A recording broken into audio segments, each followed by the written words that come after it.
Attempting to describe and somehow preserve humanity's past perceptions is so complex that we have built entire institutions to record all kinds of data and facts. But truly understanding how others perceive reality, and that's what communication is all about, regardless of the time and place, requires more than records. It requires that we feel something. It requires connection. And for that, we need emotionality and vulnerability. Because understanding is only possible when we allow ourselves to be moved by the thing we are trying to understand. Today we are joined by Helen Magowan. She is a researcher, writer, and curator with a background in Japanese studies for the University of Edinburgh and SOAS. And she earned her PhD at the University of Cambridge by researching pre-modern women's writing in Japan. Expression, presence, intimacy, identity, and memory are just 5 of the concepts we explored in this conversation. Welcome to Echoes of Meaning.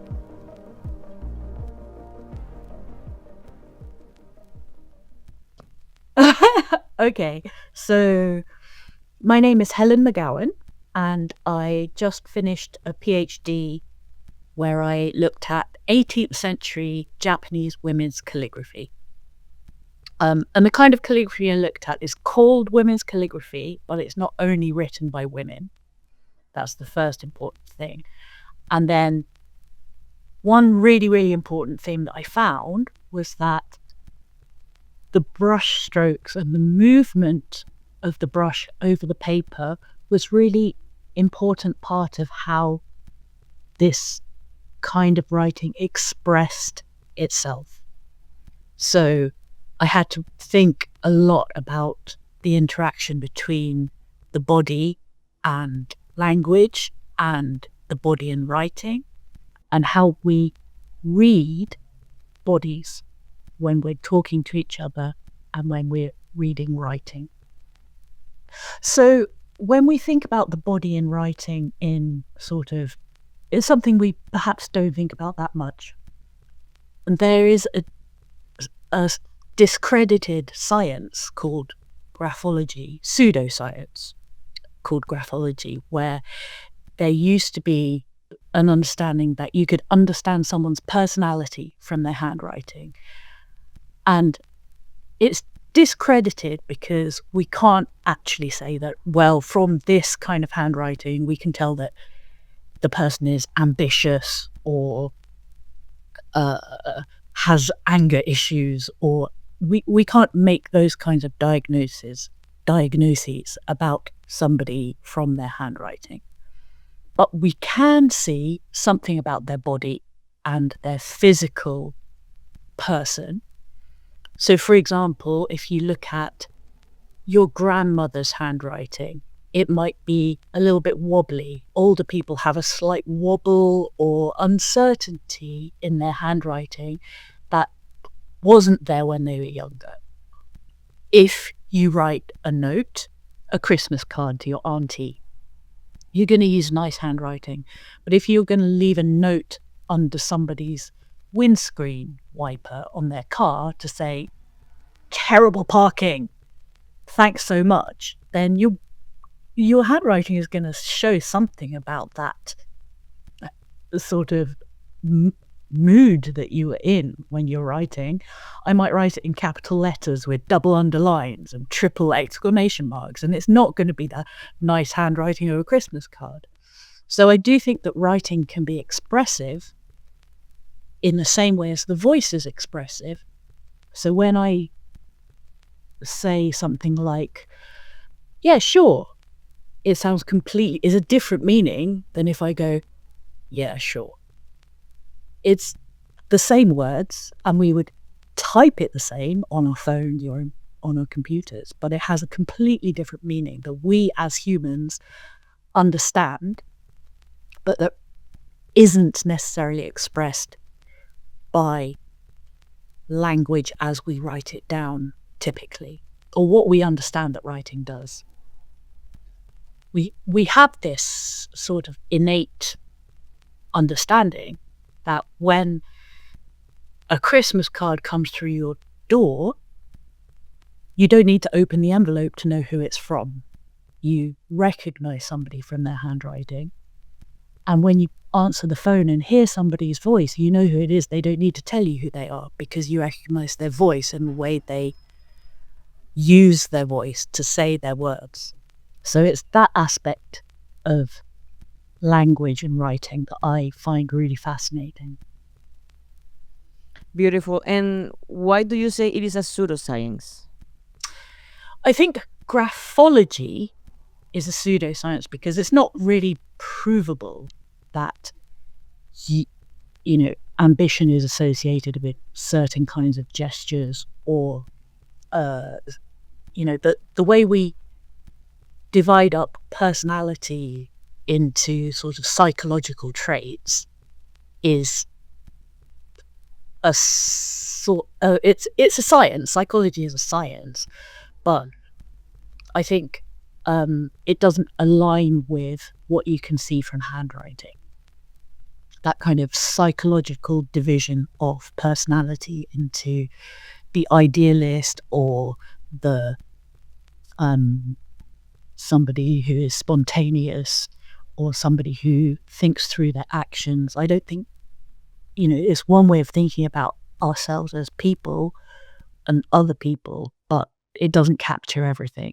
And handwriting, voice, none of these things capture all of us. As I understand it, graphology is still used in court to sort of bring some level of certainty to, was this forged? Was this written by the person who has signed this document? That's legitimate. But dividing ourselves into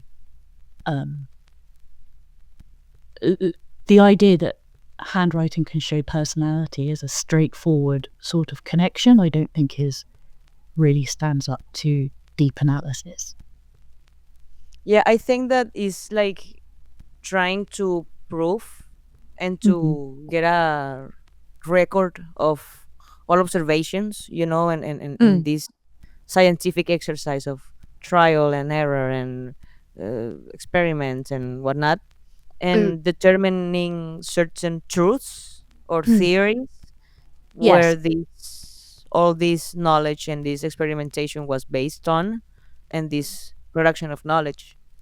But I mean, it called my attention the fact that you said it was a pseudoscience, because of course it's like trying to establish and encasillar. I always have a problem with that word.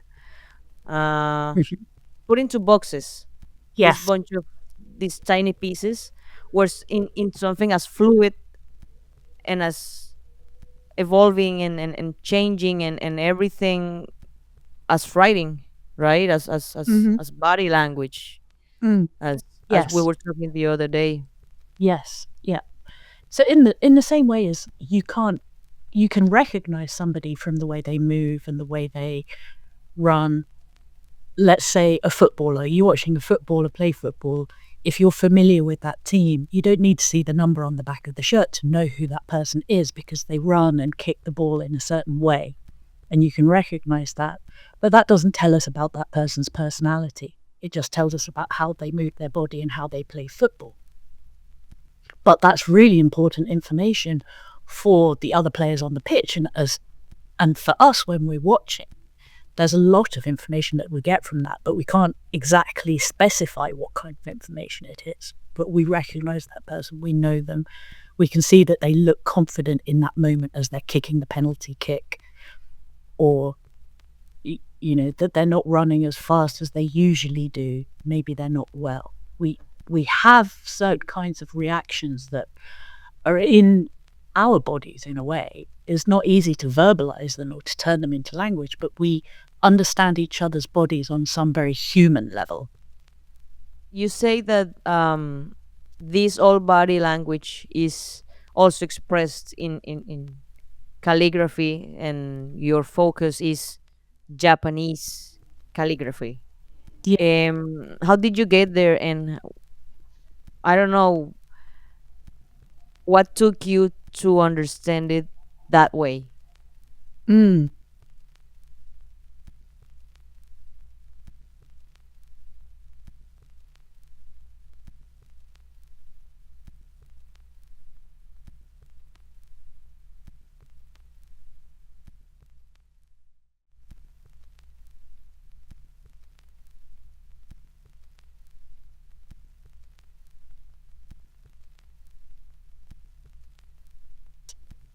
Or handling objects in the real world. So I started learning how to read pre-modern Japanese writing because around 1900, Japanese writing changed quite a lot from brush written to using a pen, and from the way they wrote before, different letter forms, different ways of writing. So modern Japanese people cannot read pre 1900-ish writing without a bit of training. So I started doing that training because I was interested in 18th century Japanese art.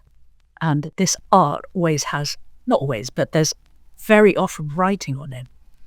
And I thought to myself, I can't read these pictures without being able to read the writing.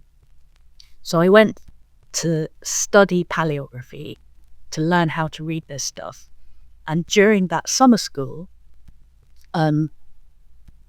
the educator, the professor, put on the screen an example of some calligraphy that was really, really difficult.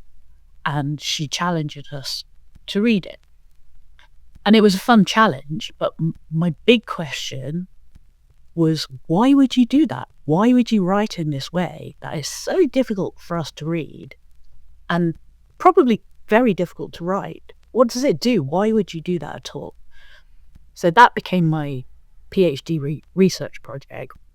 Why write like this? What does it do when you choose to write like this and not like in some other kind of handwriting?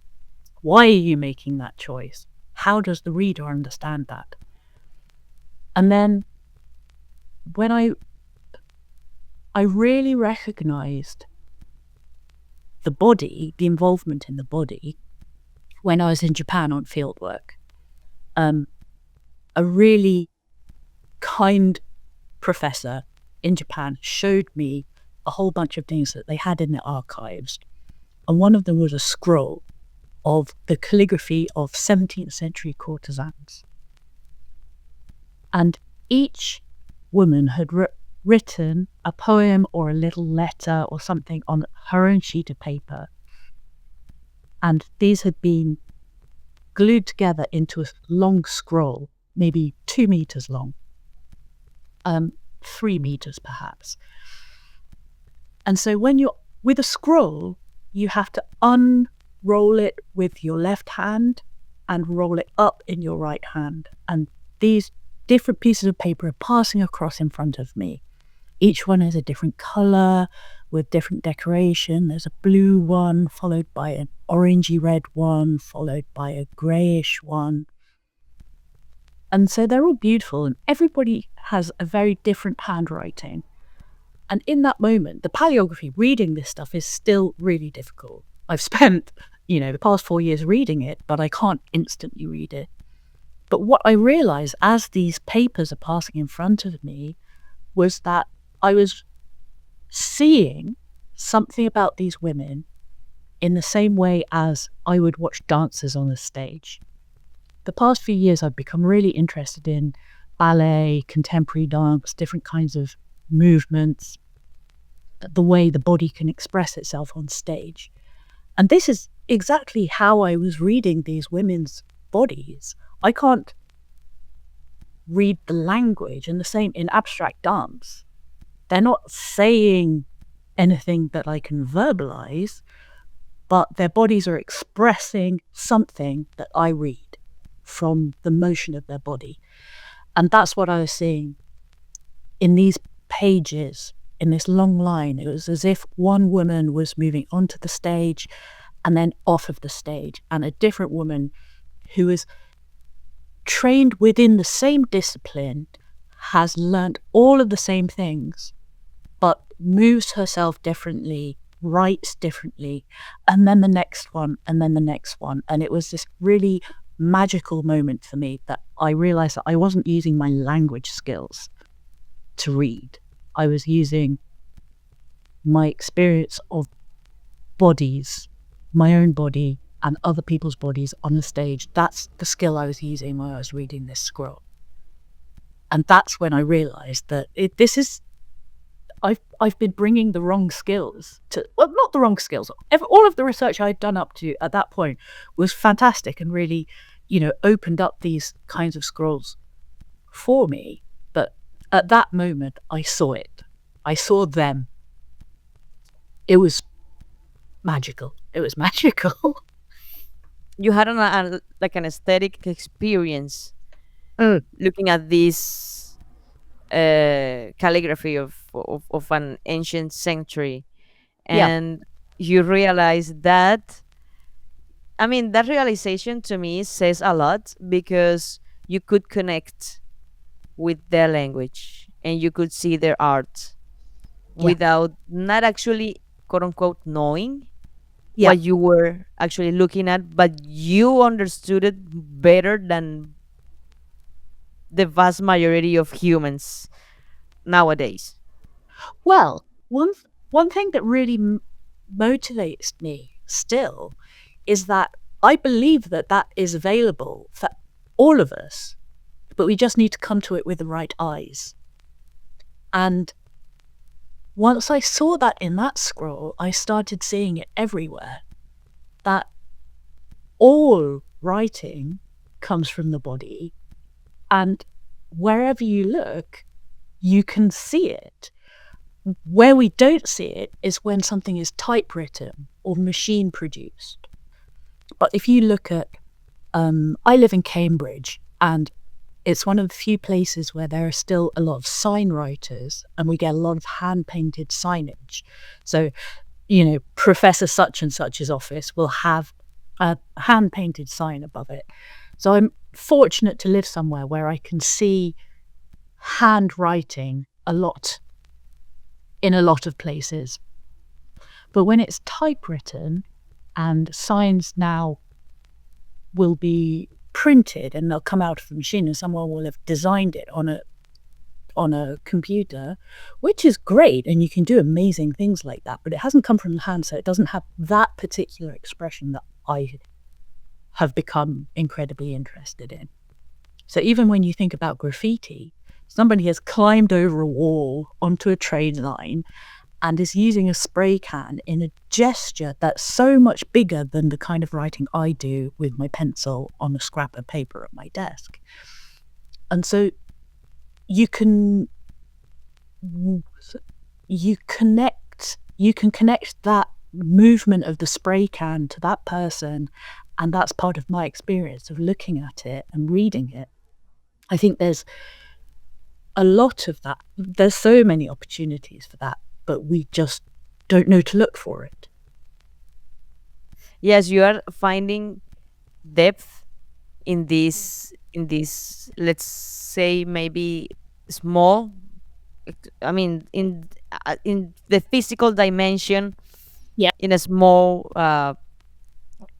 expression, or written expression. And when you say that you couldn't stop looking at it, I mean, it blew your mind, right? This role definitely blew your mind and changed your perception of handwriting forever. Yes. So beautiful, so beautiful. And then you started just studying it so you could understand it Yes. in a more, I don't know, structured way. I don't know, so you can. Yes. Yeah. To be Yeah. able to. So my research in writing the PhD thesis, I'm kind of hoping that people will read that and bring that to their own texts. because I looked at only one kind of handwriting, one kind of calligraphy style, but there are hundreds of different kinds of calligraphy styles, and I'm not I'm not even an expert on Japanese calligraphy, all of it. I'm just this one style of calligraphy that I know intimately, but I do know that the style of calligraphy that I looked at shows me that Japanese calligraphy, makes a whole bunch of stuff available to us if we're looking for it. And so the research is about inviting other people to look at their own texts with those kind of eyes. What might it be saying that I haven't looked for previously? But there's also, my PhD research is within Japanese studies, and it's going to be people who work in Japanese studies who might read it. If they're suckers for punishment, because it's 80,000 words. But my PhD research was about Japanese writing, but I'm interested in all kinds of writing and how we can read and understand writing, and hopefully how we can understand ourselves and each other better through that. So yeah, there's a lot more that I want to do if I get the opportunity. You also said that most people in Japan cannot understand this calligraphy unless they have a training in reading it. Of course, all languages changes through time, right? That's the normal thing to happen. Um, but how do you think it changed, like Japanese from? I am not asking about particular details, but what do you think that shifted in the culture, in the cultural mindset that might distance Japanese uh, youth from these kinds of expression? Can you say? Yeah, it's a very interesting question. I think so. The main change, from my point of view, between Japanese writing before and after, I'm saying 1900, but there's the big changes are happening sort of late in the 19th century, early in the 20th century. And one of the main things is that Japan started using typography, movable type, to print. And East Asia had movable type for centuries, but wasn't that into it. So when Gutenberg developed his printing press in the 1400s in Europe, he was using technologies that had already been established elsewhere, and it made a huge splash in Europe and changed everything. But it didn't have that impact in Japan or East Asia until the West arrived. Commercial mass production at industrial levels could be done better with movable type, and it looked more serious to Western culture. Before that, writing in East Asia was with a brush, and it could be very connected and very flexible. You could do all sorts of things with a brush that you couldn't do with typographic printing. In typography, every single element is separate. In Japanese writing before that, every element could be separate, but it wasn't necessarily. And I think there are other kinds of changes and reforms going on, but that separation of letters, each letter being separated from the next, I think changes how one writes. This is not something I've researched in depth. I don't know very much about this period, so I'm more drawing a contrast between the past and the present. But in Japanese now, people don't really tend to write joined up, and they don't write with a brush. And letter forms on a page look more like shapes than movements. And the movement is still there. Not making much sense here. There is still movement is important in Japanese, Chinese writing. You always have to have the stroke order correct. And when we as foreigners start learning Chinese or Japanese, we don't care about stroke order. We just see a shape on the page. But the stroke order is fixed and it has to be done in the correct way, otherwise it doesn't look right. So there is an underlying understanding of movement in writing Japanese, but you have this very distinct separation and use of spaces and punctuation and commas that wasn't there before. But I think for me, the big difference between pre-modern Japanese writing and modern Japanese writing is the expressivity of a moving brush, which a pen or a pencil doesn't have. A brush is really, really sensitive to what your body does. The East Asian calligraphy brush is very, very, very, very soft. And to control it, you need to have really good control of your body. You have to have really good posture. You have to have really good steady breath. You have to control your arm, your core, your spine, your hand. Whereas when you write with a pen, I'm just picking up a pencil right now on my desk, and I can write words without moving my hand. It's only my fingers that are moving. And so I think there's perhaps some kind of a increased separation between the body and writing when you change the instrument of writing. So when your whole body and posture is involved with a really flexible writing instrument, it expresses your body much more clearly. It requires a lot more discipline of the body to be able to write well and beautifully, but it also expresses your body much more clearly for your reader. And I think that's something that we have less when we use pens and pencils, and it's irrelevant when we're typing on a phone or on a keyboard. And I think that we in the 21st century are quite disconnected from our bodies.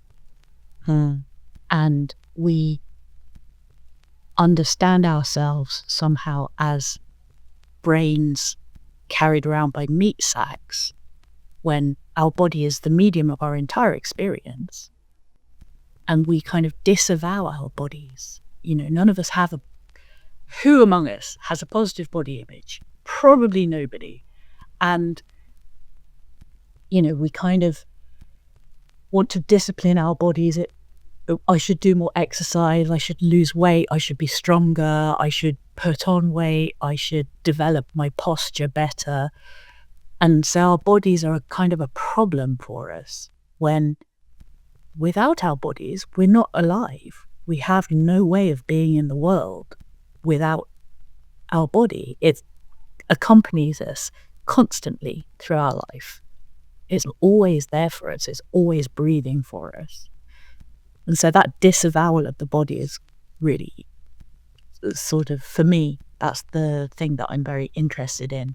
That I think that's a contrast that comes out from when I'm looking at Japanese calligraphy in the 18th century and any kind of writing now, is this disavowal of the body. Everything you're saying to me is so interesting, like very, very, very, because you started looking at writing as a dance, and then you found this connection in between this complex calligraphy as a body expression that at the same time is a language expression. Mm. And now you are observing how it changed, and the fact that we are so disconnected from our bodies um, doesn't allow us to understand those writings Yes. from the past, because that's all on the culture. Like, because of how we write, we can see our relationships with our bodies and everything, basically, because the relationship that we have with our bodies is not only the relationship we have with our bodies, but with everything. Yes. Yes. Yes. I love the way you summed that up. Yeah. I mean, in academic research, we're kind of talking about like how this research is relevant to the wider world, and I'm like, it's made doing the research has made me realize that it says something about the wider world and how we are in the world, and I kind of love that. Beautiful. Yes, I think that's the most curious and entertaining, I have to say, and creative and fun way to look at research, because I think it's very common that we look at research as a way to register what's going on out there, Mm. but and maybe to even, let's say, quote unquote, understanding, because we don't actually need to understand, and we don't actually need to register everything, but we want to. And what Yes. I want to register and the thing I want to elaborate on is this thing, and I'm very likely going to find out something that I am not supposed to, or that I am not looking for. And here we are talking about how calligraphy tells you about the relationship that ancient Japanese, I understand that not only women, we're going to talk about that, used to um, register the reality based on what they knew. Yes. And Yes. what we can learn about us from that Yes. observation. Yes. Yes. Yes. Exactly. Perfect. And how is this calligraphy style? Because you said that, yeah, you're an investigator on this particular calligraphy style that is called.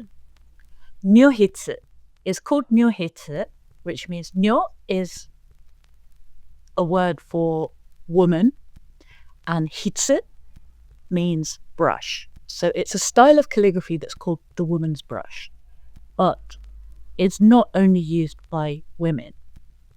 And to understand why it's called the woman's brush, you have to understand the wider Japanese culture, which works on, academically, you'd call it a dialectic, but you have, when we're talking about masculine or feminine, we're not necessarily talking about the biology or the physical expression.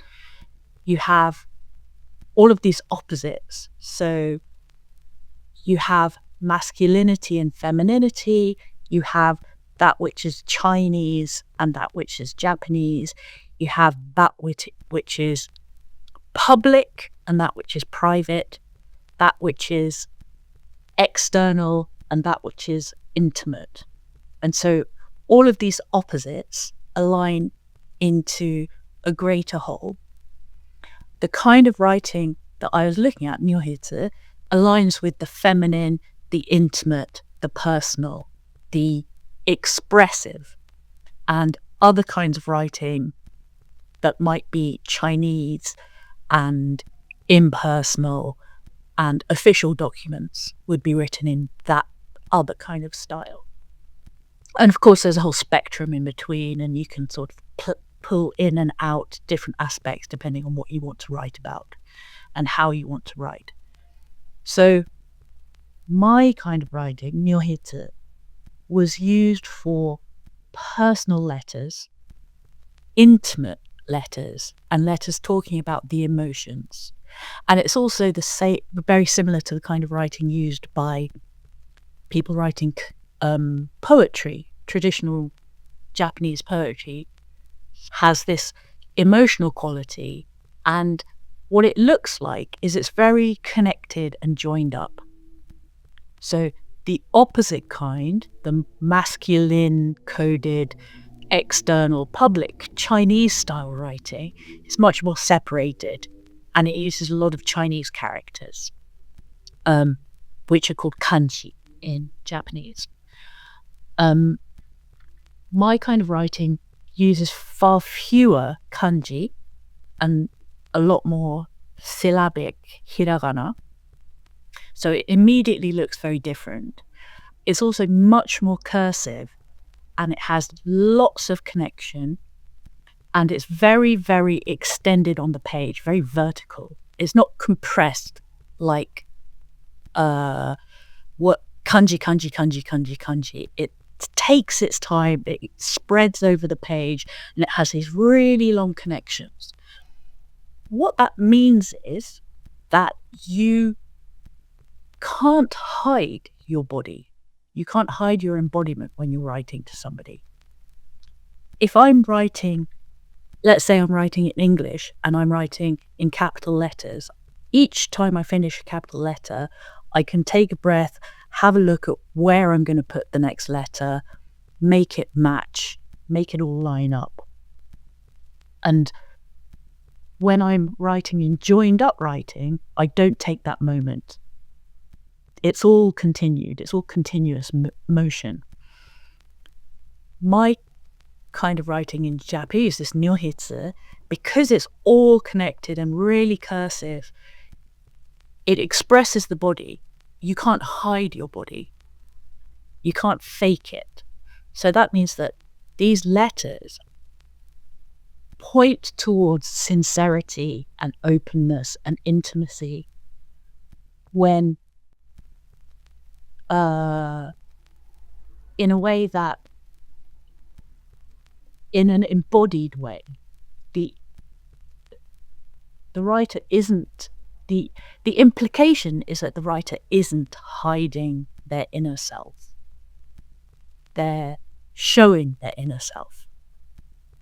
And the context for that, sorry if I'm going on too long, but the context for that is, in Japan, looking at someone, meeting somebody in person, has a kind of before the modern period, looking at someone was potentially degrading to that person. So if you're a really important person, people aren't allowed to look at you.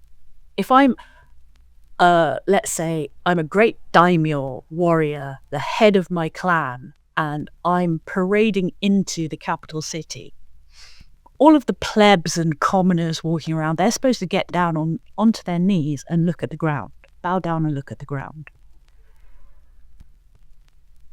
Their homes and castles and houses, they don't have the kinds of open gates and structures that we have in the West.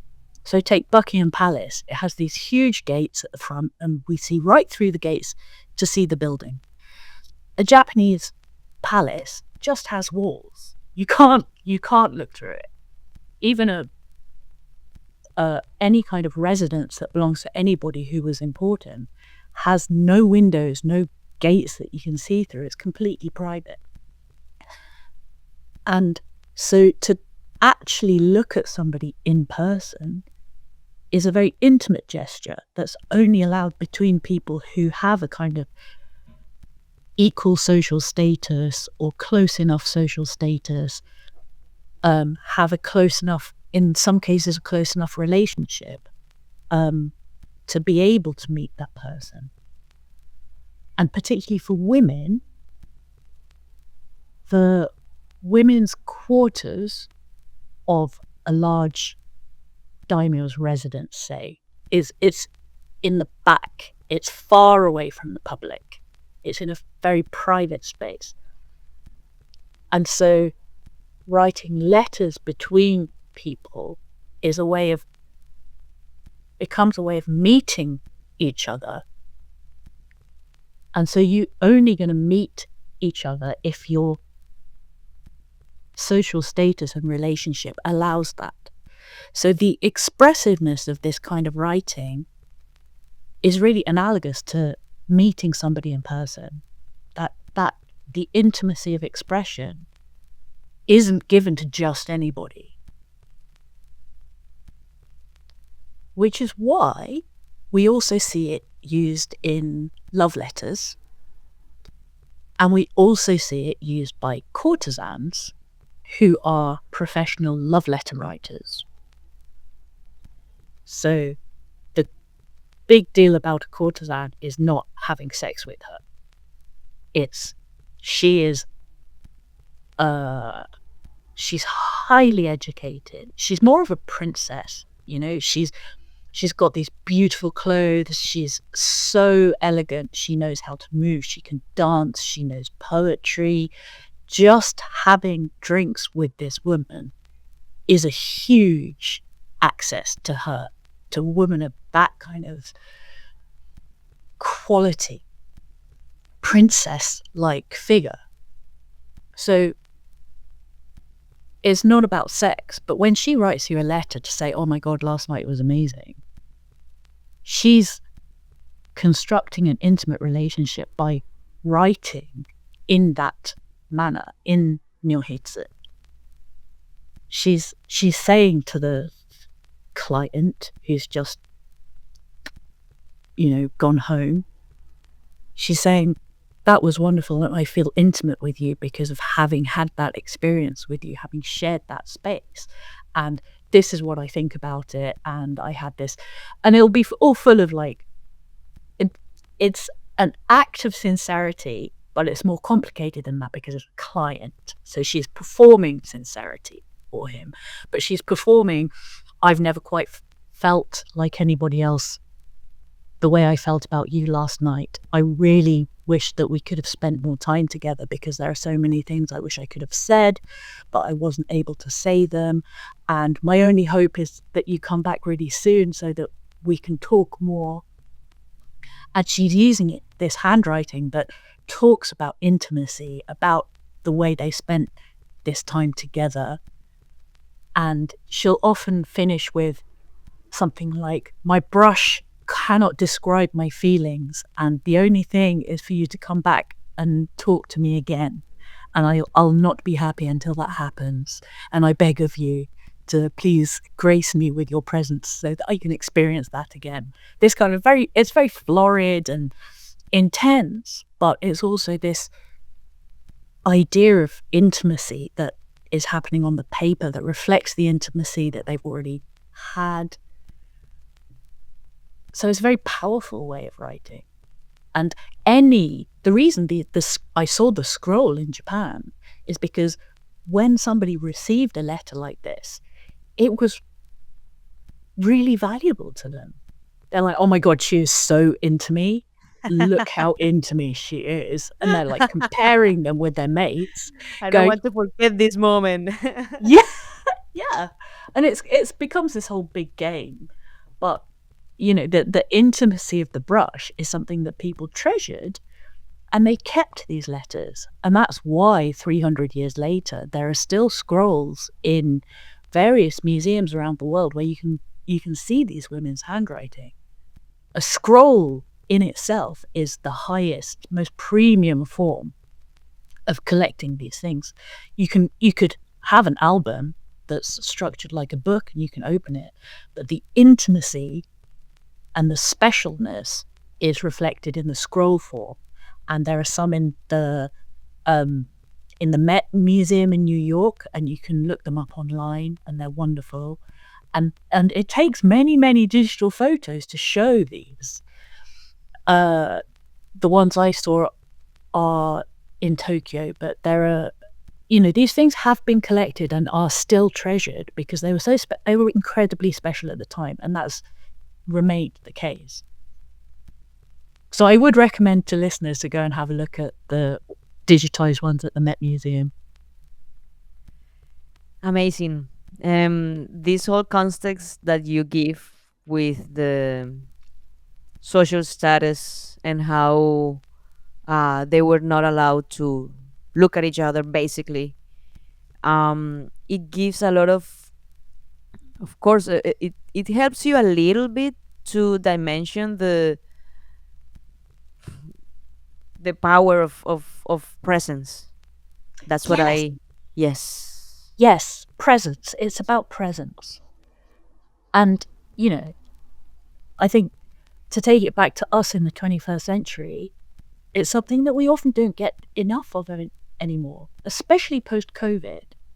We, Zoom and video calls are amazing. We would not be able to have this conversation. We would never have met if it hadn't have been for what you can do with video calls. So I absolutely don't want to diss that. But we also, we find other people annoying. If you live in a city and you're sharing a bus with like a bunch of people and some of them are too noisy, we're uncomfortable with presence in some ways. But I think in COVID, we also recognized how valuable that was, and that Zoom calls aren't a substitute for actually hanging out with people in person. And that sense of presence, I think, is really, really precious and valuable. But we find more and more ways to, for me to go and visit my friend, it's a 2-hour trip. Or for you to go and visit your friend, it's a 2-hour trip. It's a really, really long way. It might be more efficient to just have a Zoom call or a phone call. But what you get from that visit can't be, efficiency is not the right way to think about it, because you can't hug your friend. You can't vibe with in the same way. That presence is really, really special and miraculous. And I think back even to when I was an undergraduate, was before email and smartphones. And my friends and I used to write to each other letters. And I look back on that now, and I'm not writing letters to people, but I do miss those times. The kind of communication that you used to get from a letter, we don't really have anymore. And it's a shame in many ways. Having said that, I'm not, I keep thinking, I should write that person a letter, but I never get around to it because it sucks up my time and I'm supposed to be doing other things. So, there are these things that are really valuable that we don't do. Yeah. But that presence, I think, is a really, really good word for the thing that I was looking at in your answer. Yeah, you were looking at the evidence of what presence meant for Japanese in the 18th century. Yes. Jesus Christ. and, and you could like interpret it, and you saw the dance and the movement, and then you started, and of course it was like a revelation to you. It Yes. was a revelation, and It was a and then revelation. you could like relate all that experience and everything you know, and you just understood it, and then you're like, okay, how do I explain this? Exactly. I've seen something. How do I put it into words and explain this thing that I saw? This experience I just had, how can I explain this to someone else? Yes, exactly. But I'll tell you what, it's much easier to do in speech to you right now than it was to write it in a PhD thesis. That was much. I think, when you're talking to somebody, you are sharing presence, even though this is digital presence. But I can share with you that experience in a way that is very, very difficult to do in writing, ironically, because it was an experience of reading writing.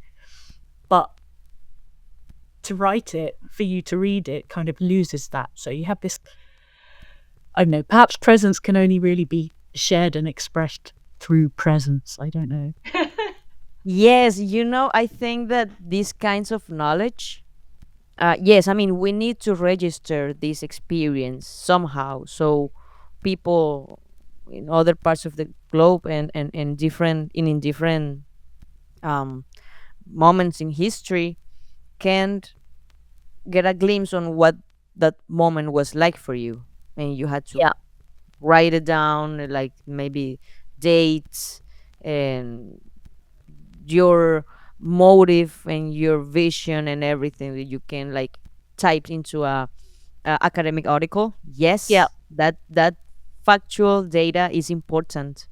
Yes. um and the difference that you're mentioning in between trying to explain this in an academic article and then doing it in a conversation, Mm. um I think that's why people write literature, Yeah. you Yeah. know, like trying to express this highly complex idea that you cannot just explain with data. You have to relate all that knowledge through this world that you build, and then you just send it out to someone else. I have Mm. this friend, he's working in the Netflix series of 100 Years of Solitude. Oh, yeah.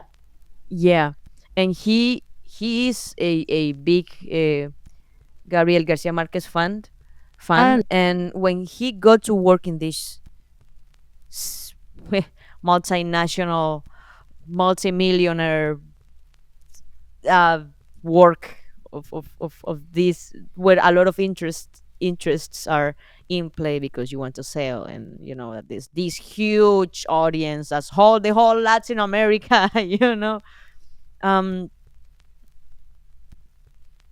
and he always speaks about a truth that Gabo was trying to communicate through this very complex work.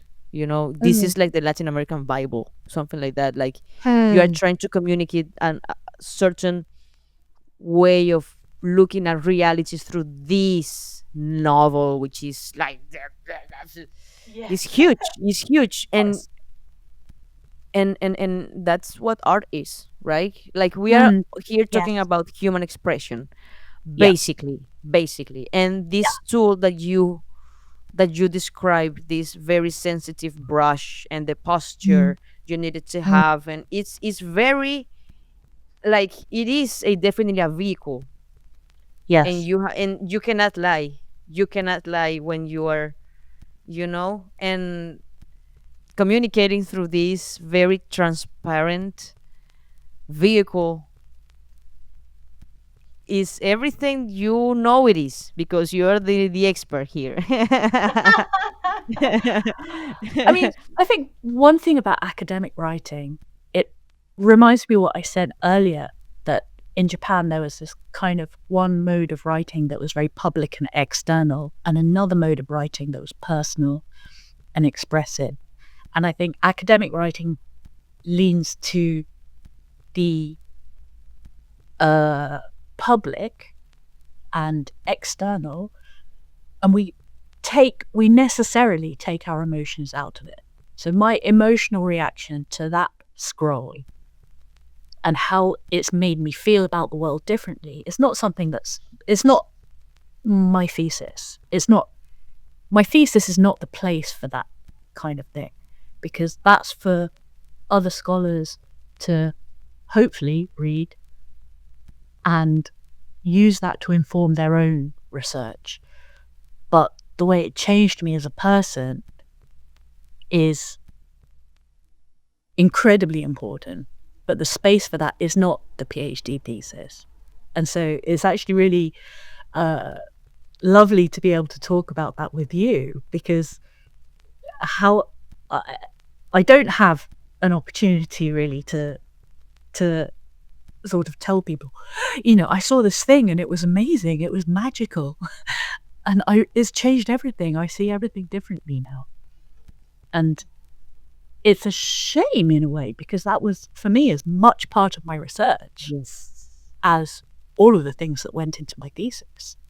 I agree. I fully agree, and I think there is a place for the emotion and the vision and the philosophy of a person that is having this very in-depth experience on any subject, Yes. because a PhD is definitely a lot of focus on Mm. one thing, that it can Yeah. be as wide and as specific as the investigator uh, um, is intended to Yeah. see.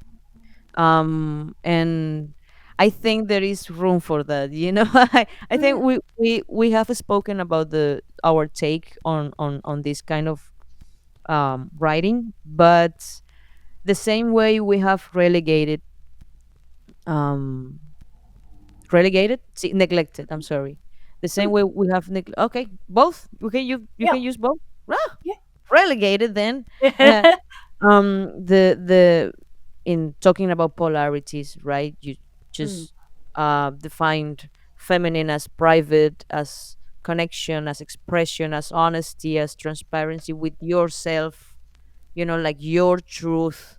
And we can define these polarities in different ways. No, this is just one way of talking about this. And I mean, just to Yeah. be clear, because there's a lot of politics in this topic. So Yes. so yeah, just talking about this internal aspects, this Yes. connection with your body, with your mind, with your emotions, we have definitely relegated that. Yeah. And that's why the body becomes an obstacle, and Yes. not a and now this carrier of truth, of your truth, you know. Good. um that same way, I think we are relegating these same aspects in writing knowledge, and Mm. in writing the experience of getting knowledge, Mm. because knowledge is something that you gain through experience. And you can register everything, like I did this and did this happen, and I think this is because of this, but how were you feeling about it, you Mm. know? I think if we start to registering these feelings, and the fact that you, and I am glad you found this space to talk about that, and that is in parts the reason I am doing this podcast, is so remarkable people and, and definitely talk about their experience, you know, not only the Yeah. facts. And so Yes. we bring here interpreters, linguists, researchers to okay, but what is it that you see, Mm. and how do Yes. you see it, and how do you feel it? Because I mean, these all can go into a paper, academic paper, I'm positive, but we are not there yet, I believe. Yeah. I believe. I believe. Yes. But we are Yes. going to. I believe in this. I believe. I believe. I believe. I Imagine. believe too. I believe. Let's imagine. I Yes. think, I work in humanities. I'm arts and humanities as opposed to STEM. And STEM is has a kind of, I feel like STEM has a kind of respect and certainly money that the arts and humanities don't have socially.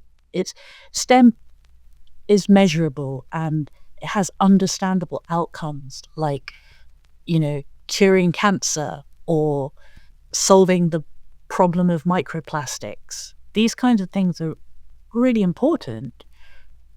But in the humanities, we're looking at the human experience, trying to understand perhaps what it means to be human. And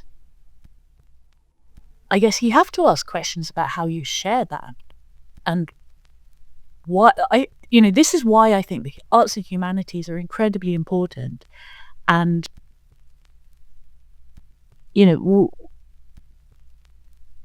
when I work on 18th century Japanese women's calligraphy, what I'm really doing is exploring what it means to be human, because this kind of writing is showing me something that I don't learn from my own environment.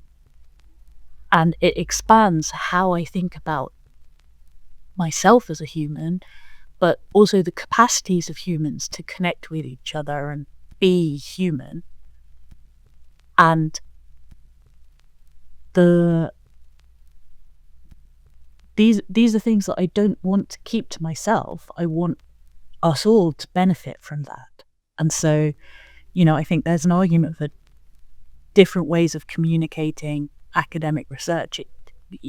All of these things came out of my academic research, but they are things that have changed me as a person and potentially could open up new ways of thinking about ourselves.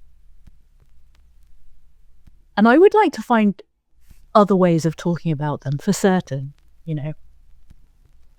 for sure.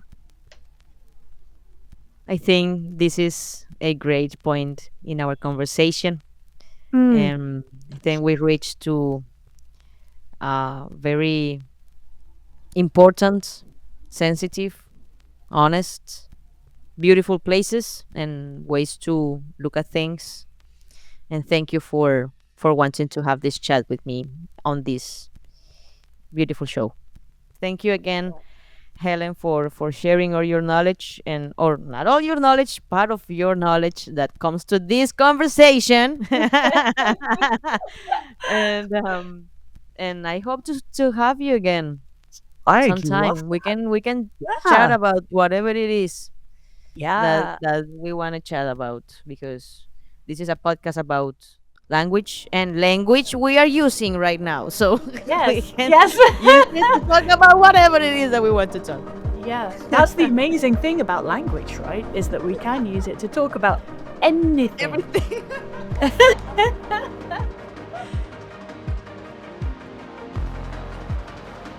Thank you for listening to Echoes of Meaning. My name is Camila Sabogal. I'm a media producer at MultiLingual Media. And if today's conversation stayed with you, I would really appreciate if you left a comment or rated the podcast whenever you're listening.